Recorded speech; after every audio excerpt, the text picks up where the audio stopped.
भौणींकर गोटे भाई matric mark देखिला परे एमिति करदेले।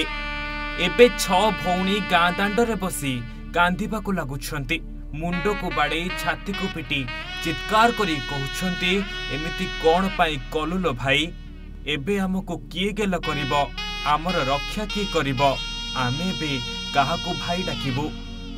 तते हराई एबे आमे एकुटिया होई गलु। भाई तू फेरिया रे, तू फेरिया।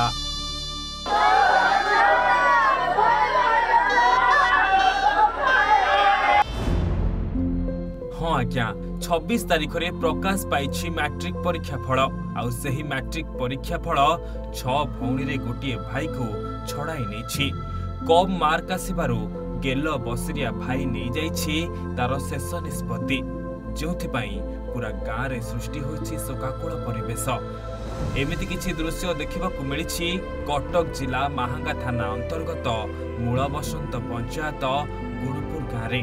मृत छात्रक नाम हेउछि रितेश साहू। टिके ही दृश्य को देखंतु। ए दृश्य को जे भी देखिबो तार आखिरु लुह निकिड़ी आसीबो। से भी कांदिबाकु बाध्य हेबो, कारण 6 भौणीकर गोटे भाई आज जीवन हारि दैछि। सबु दिन पाई भौणी माननकु छाड़ी चली जाइछि भाई। आउ भाई को हराई चेता हराई पड़ुछंती भौणी माने। भाई को बहुत भल पाउथिले, हेले भाई आउ नाही। सेपड़े बापा मां को दुखर कथा कहले न सरे। अनेक अपेक्षा करी पुओ को पाइथिले, हेले सही पुओ अबे तांको छाड़ी चली जाइछि।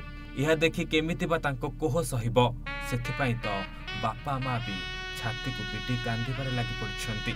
खबर मुताबिक रितेश साहू हेउछंती जणे मेधावी छात्र। परीक्षा रे भल नंबर रखिबे बोली आशा रखिथिले। समस्तंकु कहि देइथिले कि तांकर फास्ट ग्रेड रहिबो बोली।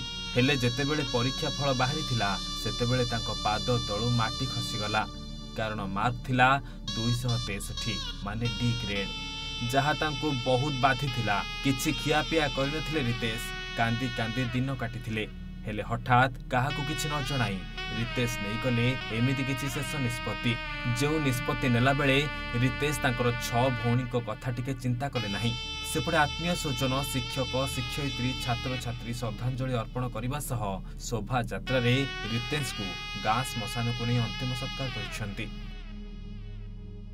महांगारू संजय रिपोर्ट, ओडिशा भास्कर।